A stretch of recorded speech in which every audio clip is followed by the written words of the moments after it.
భారత గణతంత్ర దినోత్సవ శుభాకాంక్షలు. ఈరోజు తేదీ ఎంత? నెల ఏది? సంవత్సరం 2025 జనవరి 26వ తేదీ. ఈరోజు మనందరికీ పండుగ. కొన్ని పండుగల పేర్లు చెప్పండి. అయిపోయింది సంక్రాంతి, ఉగాది, శివరాత్రి, దీపావళి, వినాయక చవితి, రంజాన్, బక్రీద్, క్రిస్మస్, కాబట్టి ఇలా అనేక పండుగలు ఉన్నాయి. కొన్ని పండుగలు కొందరు చేసుకుంటారు, కొందరు చేసుకోరు. కానీ కాశ్మీర్ నుండి కన్యాకుమారి వరకు, కటక్ నుండి హటక్ వరకు మొత్తం 28 రాష్ట్రాల్లో 8 కేంద్రపాలిత ప్రాంతాల్లో అందరూ చేసుకునే పండుగలు 3 పండుగలు. అవి జాతీయ పండుగలు. మిగతా అన్ని మతాల వారిగా, కులాల వారిగా, ప్రాంతాల వారిగా చేసుకునే పండుగలు. కానీ అందరూ చేసుకునే పండుగలన్నీ 3. ఆ 3 ఏవి?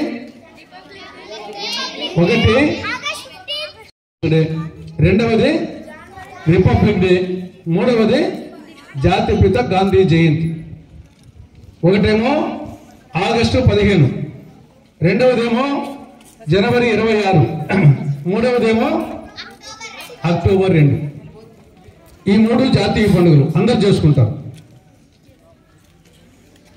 దీంట్లో స్వాతంత్ర దినానికి రిపబ్లిక్ డేకు తేడా ఏమి? ఆగస్టు 15 ఏమో ఇండిపెండెన్స్ డే జరుపుకుంటాం, జనవరి 26న రిపబ్లిక్ డే జరుపుకుంటాం. ఏమిటి దానికి దీనికి తేడా? భారత స్వాతంత్ర దినం అంటే 1947 ఆగస్టు 15కు ముందు మన దేశాన్ని ఎవరు పరిపాలించేవాళ్ళు? ఐరోపా ఖండంలో, ఇంగ్లాండ్లో, లండన్ నుండి బ్రిటిష్ రాజు కానీ బ్రిటిష్ రాణి కానీ భారతదేశాన్ని పరిపాలించేవాళ్ళు 1947 ఆగస్టు 15కు ముందు. కాబట్టి మనం అప్పుడు స్వతంత్రులం కాదు, ఒకరి కింద పరిపాలించబడుతున్నాం. 47 ఆగస్టు 15 తరువాత మన దేశం స్వతంత్ర దేశం. వాళ్ళు పరిపాలించకుండా మన భారతీయులు పరిపాలిస్తున్నారు. మొదటి భారత ప్రధానమంత్రి ఎవరు? నెహ్రూ గారు. కాబట్టి స్వాతంత్ర దినం అంటే బ్రిటిష్ వాళ్ళ పరిపాలన నుండి మనం విముక్తమయ్యి ఆ రోజు నుంచి మనం పరిపాలించుకున్నాం. అది ఇండిపెండెన్స్ డే. మరి రిపబ్లిక్ డే ఏమిటి?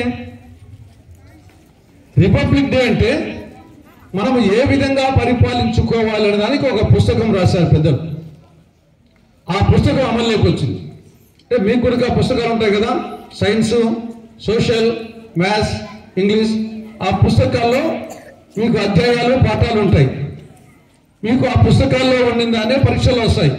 ఆ పుస్తకాల్లో ఉండేదే మీకు చెప్తారు, మీరు చదువుతారు, పరీక్షలు రాస్తారు. మిగతాదంతా అన్ని పుస్తకాలు రాయరు. అదేవిధంగా మనం ఏ విధంగా పరిపాలించుకోవాలనే దానికి మన పెద్దలు ఒక పుస్తకం, మంచి పుస్తకం రాశారు. అదే భారత రాజ్యాంగం. ఆ భారత రాజ్యాంగంలో ఏముందో అది అమలులోకి వచ్చింది ఎప్పుడు? 1950 జనవరి 26. అంటే 76 సంవత్సరాల క్రితం ఇదే రోజు భారత రాజ్యాంగం అమలులోకి వచ్చింది. ఇంకొక విధంగా చెప్పాలంటే ఇండిపెండెన్స్ డే వచ్చేసి పుట్టినరోజుతో సమానం, రిపబ్లిక్ డే వచ్చేసి పెళ్లి రోజుతో సమానం. అర్థం కావాలంటే అది పుట్టినరోజు, ఇది పెళ్లి రోజు. ప్రపంచంలో అనేక దేశాలు ఉన్నాయి. కొన్ని దేశాలకు లిఖిత రాజ్యాంగాలు ఉన్నాయి, కొన్ని దేశాలకు అలిఖిత రాజ్యాంగాలు, రాతపూర్వకంగా లేవు. మనది వచ్చేసి లిఖిత రాజ్యాంగం. అమెరికాది లిఖిత రాజ్యాంగం, ఫ్రాన్స్ లిఖిత రాజ్యాంగం. కానీ మనలో పరిపాలించిన ఇంగ్లాండ్ వాళ్ళకు మాత్రము లిఖిత రాజ్యాంగం లేదు, అలిఖిత రాజ్యాంగం. ఇంగ్లాండ్కు లిఖిత రాజ్యాంగం పుస్తకం లేదు. కాబట్టి లిఖిత రాజ్యాంగము, అలిఖిత రాజ్యాంగం. లిఖిత రాజ్యాంగాలు ఎక్కువగా ఉన్నాయి. అటువంటి లిఖిత రాజ్యాంగాల్లో అతిపెద్ద లిఖిత రాజ్యాంగం భారతదేశం. మన లిఖిత రాజ్యాంగంలో 4 లక్షల పైచిలకు పదాలు ఉన్నాయి, వర్డ్స్. అదే అమెరికా లిఖిత రాజ్యాంగంలో కొన్ని వేలు మాత్రమే ఉన్నాయి. కానీ ప్రపంచంలోనే అతిపెద్ద లిఖిత రాజ్యాంగం, శ్రేష్టమైన రాజ్యాంగం ఉంది.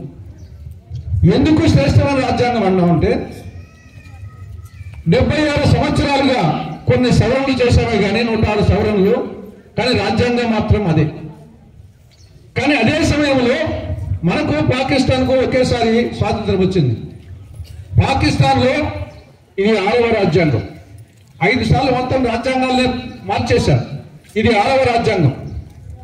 శ్రీలంకలో 3వ రాజ్యాంగం, నేపాల్లో 5వ రాజ్యాంగం, పాకిస్తాన్లో 6వ రాజ్యాంగం.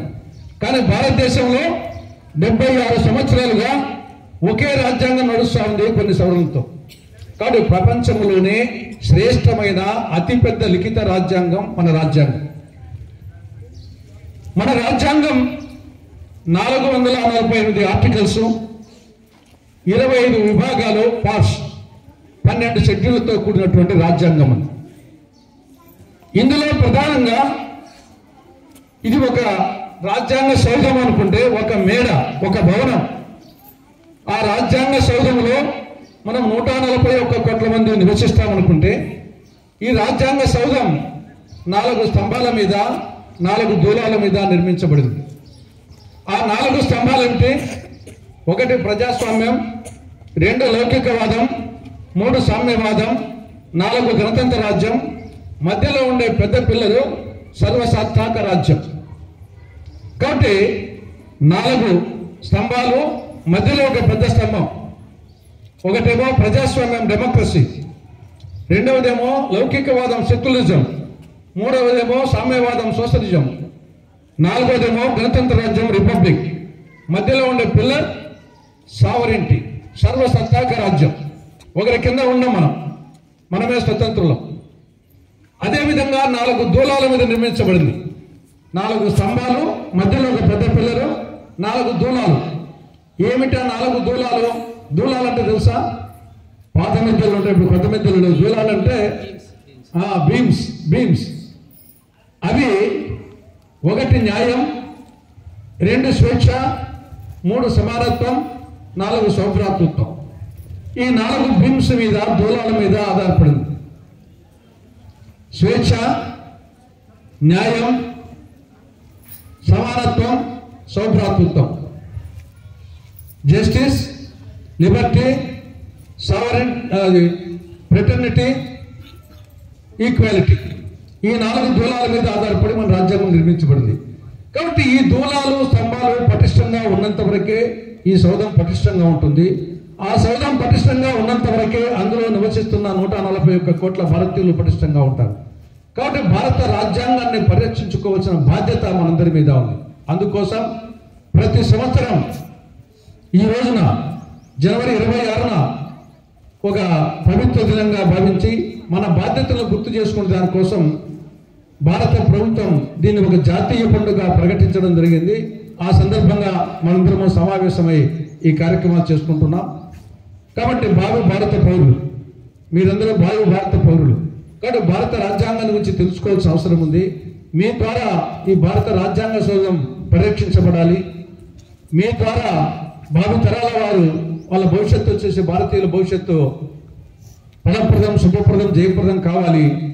అదేవిధంగా మీ యొక్క భవిష్యత్తు, భవిష్యత్తు ఫలప్రదం, శుభప్రదం, జయప్రదం కావాలని ఆశిస్తూ, ఆకాంక్షిస్తూ, అభిలషిస్తూ జయ భవ, విజయ భవ అని ఆశీర్వదిస్తూ, దీవిస్తూ సెలవు తీసుకుంటున్నాం.